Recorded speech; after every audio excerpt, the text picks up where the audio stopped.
Rejoice in your hope. Be patient in tribulation. Be constant in prayer. The Catechism says that the virtue of hope responds to the aspiration to happiness which God has placed in the heart of every man.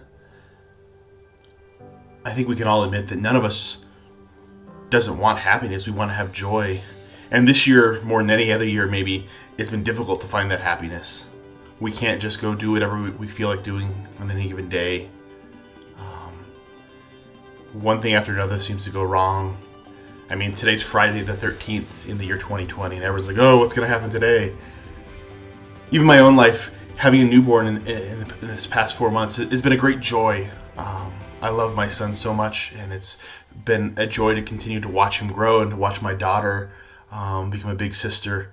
And it's been difficult at times to not have the family that we would like to have help us as often, putting a lot more pressure on myself and my wife, and trying to take care of a newborn and a toddler and do work. It's crazy. And then put on top of that, even, our son, he's struggled with eating, and then he struggled with sleeping. And usually by 3 months, 4 months, you're getting a little bit more sleep as a parent. And that wasn't the case for our house until this past week, really. To the point where I felt like I kept trying to be the hopeful one in our family, to say, things are going to get better. It's going to be, and they would. Things would get better. Like, oh, okay, we seem to finally turn that corner. And the moment we turn that corner, it seems like something else would happen. It's like, I myself was even losing that hope. Losing that hope of like, how can we ever be happy again? And yet, I have to continue to rejoice in that hope, because I know that ultimately I have hope in the eternal kingdom, the kingdom of heaven, in eternal life, in that true happiness with God. And that no matter what tribulation comes before us, no matter what trial that myself or my family have to go through, we can make it through it. God's going to get us through it, I know. Maybe not the way we want it all the time. I know it's not always the way I want it. There's many a nights I've spent trying to get my son back to sleep out in my living room, walking around, shushing him, trying to do something.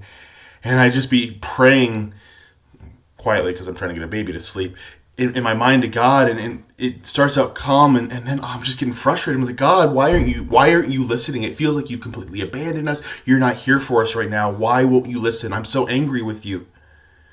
To the point where it's like, I don't even want to pray for you and pray to you. But I was, because I kept talking to him. I kept showing him my anger and telling him I was angry with him. And I think that's the thing, is in this year of insanity, in this year of maybe we don't always feel comfortable with what's happening. Maybe we're feeling desolate. The tribulations get to us, and it's hard to be patient. It's hard to be hopeful. We have to be constant in our prayer. We have to continue to go to Him, even in our anger to Him. We have to go to Him with our joys, our hopes, our desires, our anger, because He's there. He's walking alongside with us. As long as we are willing to go to Him, He's there, and He's going to respond. He's not going to leave us orphans. He's not going to leave us alone. We have hope. We have hope that truly one day we can be with Him, united without the pain, without the suffering, in heaven, in eternal life, and that true happiness with Him.